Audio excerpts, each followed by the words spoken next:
Hello student, welcome back to my channel Akhil math classes. तो आज हम स्टार्ट करने वाले हैं क्वेश्चन नंबर 7। ओके, तो क्वेश्चन यहाँ पर लिखा हुआ है A B C D is a rhombus so that the diagonal A C bisect A as well as C and diagonal B D bisect B as well as D. तो सबसे पहले हम फिगर बना लेते हैं। देखो, तो ये रहा मेरा फिगर और यहाँ पर मैंने ये मेरा रम्बस है, तो यहाँ पर मैंने ले लिया A B C D is our rhombus, right. फिर यहाँ बोला गया है कि शो कीजिए कि डायगोनल जो ए सी है, तो यहाँ पर मैं एक डायगोनल यहाँ पर बना लेता हूँ ए सी, राइट। डायगोनल ए सी मैंने यहाँ पर बना लिया। अब हमें ये शो करना है कि जो हमारा डायगोनल ए सी है वो एंगल ए को और साथ ही साथ सी को भी बाइसेक्ट कर रहा है। बाइसेक्ट कर रहा है मतलब यहाँ पर एक मतलब कहने का मतलब कि अगर ये डायगोनल ए सी बाइसेक्ट कर रहा है एंगल ए को, तो यहाँ ये वाला एंगल बराबर होगा किसके साथ, इसके साथ इक्वल होना चाहिए सॉरी। और फिर ए सी बाइसेक्ट भी कर रहा है एंगल सी को भी बाइसेक्ट कर रहा है, इसका मतलब ये जो छोटा वाला यहाँ पर एंगल आपको जो दिख रहा है ये इक्वल होना चाहिए इसके साथ। तभी हम बोल सकते हैं ना कि ए सी डायगोनल ने इसको होल एंगल सी को और एंगल ए को बाइसेक्ट किया है, ठीक है। तो हमें ये वाला छोटा वाला एंगल इसके साथ इक्वल दिखाना है और ये छोटा वाला एंगल इसके साथ इक्वल दिखाना है। तो यहाँ पर हम नेमिंग ले लेते हैं। इसको ले लो 1 एंगल 1, इसको ले लो एंगल 2, इसको ले लो angle 3 and this one is angle 4। Okay, अच्छा, तो हमें बस ये दिखा देना है कि एंगल 1 बराबर एंगल 2 है और एंगल 3 बराबर एंगल 4 होगा। तो कैसे हम करें देखो, तो उसके बाद हम फिर बी डी डायगोनल करके दूसरा वाला देखेंगे। जैसे यहाँ पे लिखा हुआ है and diagonal B D bisect B angle B as well as angle D. Okay, तो पहले इसको हम देख लेते हैं। तो पहले हम ए सी वालों को दिखा देते हैं कि भाई ए सी डायगोनल ने क्या किया है, एंगल ए को और एंगल सी को बाइसेक्ट किया है। तो हम एंगल 1 इक्वल टू एंगल 2 दिखाने वाले हैं और एंगल 3 इक्वल टू एंगल 4 दिखाने वाले हैं। तो पहले हम क्या करेंगे, पहले जो ये वाला ट्रायंगल को आप कंसिडर हम करते हैं। इन ट्रायंगल ए बी सी, ये जो बड़ा वाला ये ट्रायंगल जो है, ध्यान से देखो, हम ये ट्रायंगल को कंसिडर कर रहे हैं, ये वाला, ठीक है। तो यहाँ पर जो ए बी सी जो ट्रायंगल है और ये जो दूसरा ट्रायंगल हमारा जो ए डी सी है, तो यहाँ पर ट्रायंगल का जो नेमिंग है, तो एक काम करते हैं, ट्रायंगल का जो नेमिंग है जैसे मैंने आपको नोट्स में से लिखा हुआ है वैसे मैं लिख लेता हूँ। यहाँ पर जो हमारा ट्रायंगल जो है, यहाँ पर जो मैंने यहाँ पर लिखा हुआ है, आपने जो मैंने ऑलरेडी मैंने इसका सोल्यूशन लिख दिया है। In triangle A B C and triangle A D C को ध्यान से देखो। ट्रायंगल ए बी सी और ट्रायंगल जो ए डी सी है उसको आप ध्यान से देखो। तो यहाँ पर देखो, तो हम यहाँ पर देख सकते हैं कि यहाँ पर जो साइड हमारे जो जितने भी हैं, ये जो ए बी सी डी हमारा रॉम्बस है, तो मतलब इसका मतलब जो ए बी साइड है वो बराबर होगा इसके साथ और ये वाला साइड इक्वल होगा इसके साथ और ये वाला साइड इक्वल होगा इसके साथ, ठीक है। क्योंकि रोम्बस के सारे साइड क्या होते हैं, इक्वल होते हैं, राइट। अच्छा, अब देखो, अब हम क्या करने वाले हैं यहाँ पर कि यहाँ पर सारे साइड इक्वल है, ये तो हमें गिवन है क्वेश्चन में कि सारे हमारे साइड इक्वल हैं। तो इन दो ट्रायंगल में आप क्या देख सकते हो कि हमारे यहाँ पर जो ए बी है, देखो यहाँ पर जो ए बी वो है, ट्रायंगल को देखो ध्यान, ट्रायंगल का नेमिंग ध्यान से देखो। ये जो ए बी है वो बराबर होगा किसके साथ, ए डी के साथ होगा। तो हमारा जो साइड है हमारा ए बी जो साइड है हमारा ए बी वो बराबर है किसके साथ, हमारा ए डी के साथ। A B is equal to this. तो आपको हर बच्चों को कन्फ्यूजन होता है कि दो ट्रायंगल तो हम ले लिए, अब हम कैसे जानेंगे कि वही उनके कॉरस्पॉन्डिंग साइड है। जो हम लिखते हैं ना ट्रायंगल, कॉन्क्रीट ट्रायंगल प्रूफ करने के लिए हम तीन चीज़ें यहाँ पर लिखते हैं ना, एंगल भी उसके अंदर एंगल भी होता है, कभी कभी साइड भी होता है, दोनों होते हैं, साइड भी होते हैं एंगल भी होता है, ठीक है। और कभी कभी सिर्फ साइड ही होते हैं, जैसे ट्रिपल एस हो गया हमारा, और कभी कभी एंगल साइड दोनों होते हैं, साइड एंगल साइड। तो हम कैसे जानेंगे कि भाई ए बी के साथ हमने ट्रायंगल तो ले ही लिया A B C and A D C, but कौन सा जानेंगे, भाई मैंने ए बी को चूज़ किया, अब इसके साथ कौन सा इक्वल होगा, ये वाला कि ये वाला। बच्चे यहाँ पे कंफ्यूज होते हैं, यहाँ पे कंफ्यूज होते हैं, बच्चों को लगे ए बी के साथ ये इक्वल होगा, नहीं। आप यहाँ पर ट्रायंगल का नेमिंग से आप जान सकते हो। देखो, जैसे मैंने ए बी यहाँ पर चूज़ किया, तो पहले आप साइड चूज़ कर लो ए बी, तो मैंने ए बी चूज़ किया तो यहाँ पर क्या होगा, ए डी होगा, राइट। ए बी चूज़ किया तो यहाँ पर ए डी, ठीक है। तो अब दूसरा मैं चूज़ कर रहा हूँ, जैसे मैंने कहा बी सी साइड, तो ये बी सी साइड है, मतलब बी सी मैंने चूज़ किया तो क्या होगा, डी सी होगा। तो ट्रायंगल ए बी सी का बी सी पार्ट इक्वल होगा किसके साथ, ना डी सी के साथ। तो हमारा ए बी बराबर, पहला मैं बता रहा हूँ, मेरा ए बी बराबर हो गया ए डी के साथ, फिर बी सी बराबर हो गया मेरा डी सी के साथ, और ये ए सी है मेरा कॉमन है, तो ए सी इज आवर कॉमन पोर्सन है। ए सी इक्वल टू ए सी यहाँ पर जो है वो कॉमन है। मैं नोट्स में सारा लिखा हूँ रीज़न यहाँ पर, अब यहाँ पर वर्ड रिमाइंडर को मतलब क्या है यहाँ पर लिखना चाहिए।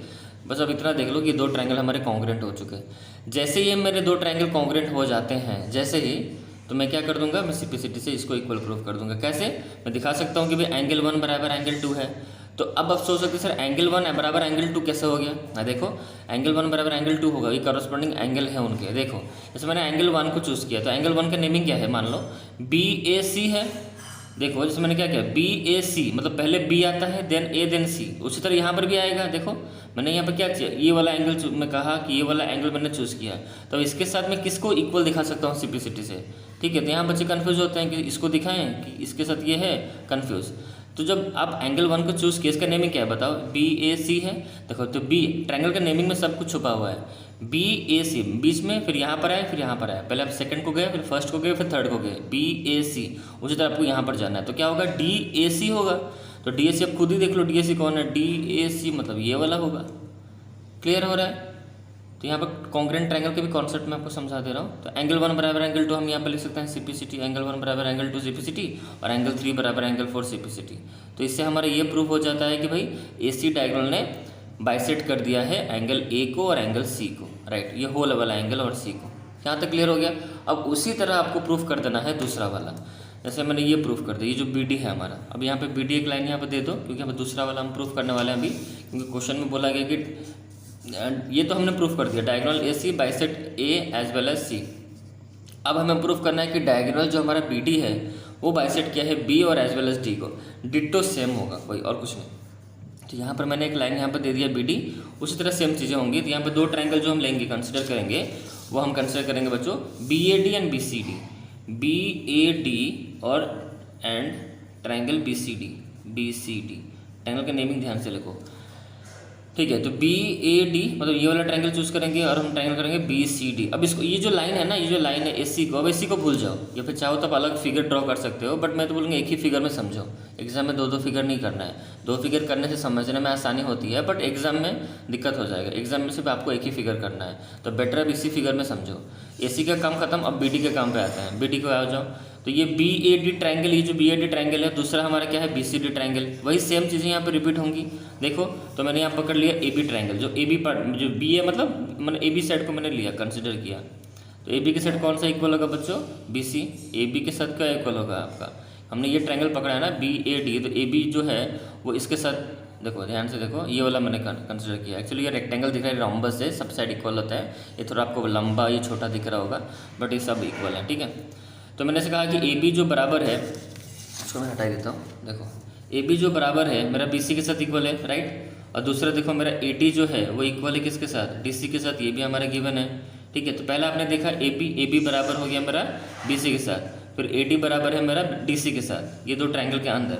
फिर वही सेम चीज़, और मेरा AC इक्वल टू AC मेरा क्या है, कॉमन पोर्शन है। AC जो है मेरा, सॉरी मैंने यहाँ पर, हाँ यहाँ पर AC लिख दिया, सॉरी यहाँ पर AC नहीं होना चाहिए, एक मिनट यहाँ पर कुछ कन्फ्यूजिंग है, यहाँ पर AC नहीं होना चाहिए। यहाँ पर ये वाला ट्रायंगल हम कंसिडर कर रहे हैं ना, एक मिनट बच्चों इधर देख लो। तो मैंने यहाँ पर क्या किया है, AC नहीं होगा, यहाँ पर BD होगा, राइट। यहाँ पर AC नहीं होगा, सॉरी। जैसे देखो ये स्टार्टिंग से देख लेता हूँ, AB बराबर हो गया मेरा किसके साथ, BC के साथ, राइट। हमने कौन सा ट्रायंगल पकड़ा है, BAD ये वाला ट्रायंगल लिया है, और BCD ये वाला ट्रायंगल लिया है। तो AB बराबर BC यहाँ तक सही है। फिर उसके बाद AD बराबर है मेरा DC, सही है, हाँ। और बच्चों ये वाला मेरा जो है वो मेरा क्या है, कॉमन पोर्शन है, ठीक है। तो यहाँ पर मैं लिखूँगा BD equal to BD, right, ठीक है। तो यहाँ पर भी एंगल एक दे दो, यहाँ चिपका दो, एंगल 5, यहाँ पर एंगल 6, फिर यहाँ पर एंगल 7, फिर यहाँ पर एंगल, यहाँ पर 8 दे दो, ओके। यहाँ भी नेमिंग देंगे ना। तो ये तीनों कंडीशन से हमारा ट्रायंगल कॉन्ग्रेंट प्रूव हो चुका है, ठीक है। यहाँ पर ट्रायंगल कॉन्ग्रेंट हो गया। ये दो ट्रायंगल कॉन्ग्रेंट होने से हम बोल सकते हैं कि angle 5 equal to angle 6, angle 7 equal to angle 8। बच्चों आपको थोड़ा भी दिक्कत हो रहा है ना, तो यहाँ पर आप और एक फिगर नहीं तो बना लो, कन्फ्यूजिंग अगर हो रहा है। इसी वाला पार्ट समझ में आया, मुझे पता है BD पार्ट में थोड़ा आपको दिक्कत हुआ, तो कोई बात नहीं, हम फिगर बना लेते हैं ऐसे, और सिर्फ BD को ही रखते हैं और किसी को नहीं रखते हम लोग, ठीक है। तो अब आप समझ सकते हो, 5 यहाँ पर 6 ले लो, यहाँ पर 7 ले लो, यहाँ पर 8 ले लो, सिर्फ इसी पार्ट को रखो, BD वाला पार्ट को रखो, राइट, ओके। देखो अब आप समझ सकते हो कि मैंने यहाँ पर क्या किया, BAD लिया मैंने, BAD, फिर लिया मैंने BCD लिया। अब मुझे पता है ये सारे साइड हमारे क्या हैं, इक्वल है, ठीक है। अच्छा, तो ये जो अब दो ट्रायंगल में आप देख सकते हो, तो मैंने यहाँ पर फैस लिया AB जो है, ये वाला पार्ट के, ये वाले दो ट्रायंगल, ये इस ऐसे देखो, इस ट्रायंगल को, ये वाला triangle, right, BAD and BCD। तो ये वाला जो है वो उसके साथ इक्वल होगा, AB जो बराबर BC। फिर ए डी बराबर क्या होगा डी सी, देखो ऐसे ऐसे निकल रहा है, ऐसे देखो मेरे हाथ को देखो ऐसे, ए डी और डी सी, फिर ये वाला ए बी और बी सी, यहाँ पर ए बी और बी सी, फिर ए डी और डी सी, तो यही होगा ना कॉमन, यहाँ B D equal to B D होगा, राइट। तो इससे दो ट्रायंगल कॉन्ग्रुएंट प्रूव हो गया। जैसे कॉन्ग्रुएंट प्रूव हो गया, मैंने लिख दिया एंगल 5 इक्वल टू एंगल 6, फिर लिख दिया मैंने angle 7 equal to angle 8। So B D जो डायगोनल है वो एंगल बी को, होल एंगल बी को एज वेल एज डी को भी क्या क्या है, बाइसेक्ट किया है। अब यहाँ से समझ में आ गया। अब हम आते हैं बच्चों स्टेटमेंट पर। यहाँ पर जो मैंने मिस्टेक किया इसको मैं ठीक कर देता हूँ। यहाँ पर एक्चुअली बी डी होगा, B D equal to B D, यहाँ पर होगा कॉमन, ठीक है, बी डी लिख दो यहाँ पर। तो स्टार्टिंग से भी समझाऊंगा आपको। तो ये रहा statement and this one is figure, ये आपका फिगर है यहाँ पर, ठीक है। आप यहाँ पर फिगर देखते रहो और यहाँ पर स्टेटमेंट देखो, फटाक से देखो। ए बी सी डी मैंने रंबस यहाँ पर मैंने गिवन में लिख दिया है, और ए बी ये साइड को मैंने इक्वल दिखाया है, ठीक है, कि ए बी बराबर बी सी बराबर सी डी बराबर ए डी, राइट। फिर देखो टू प्रूफ मैंने क्या प्रूफ किया है कि डायगोनल ए सी जो है वो बाइसेक्ट किया है angle A and angle C को, ठीक है। यहाँ पर मैंने चीज़ें वो दिखाई हैं कि diagonal A C bisect angle A and angle C दोनों को बाइसेक्ट किया है, ठीक है। तो एंगल ए और ए सी को बाइसेक्ट किया, तो मुझे ये प्रूफ कर देना है कि भाई एंगल 1 बराबर एंगल 2 और एंगल 3 बराबर एंगल 4 मुझे प्रूफ कर देना है, ठीक है। दूसरा बिट में मुझे ये दिखाना है कि diagonal B D bisect angle B and angle D, तो मुझे ये दिखा देना है कि angle 5 equal to angle 6, angle 7 equal to angle 8। Ditto और कुछ समझाने वाला नहीं हो, सिर्फ स्टेटमेंट आपको दिखा रहा हूँ, आप सिर्फ देख लो। तो सारा कुछ मैंने आपको समझा दिया है, देखो वही सेम चीज़ है in triangle A B C and triangle A D C, वही सारी चीज़ें जो अभी समझाया था मैंने आपको।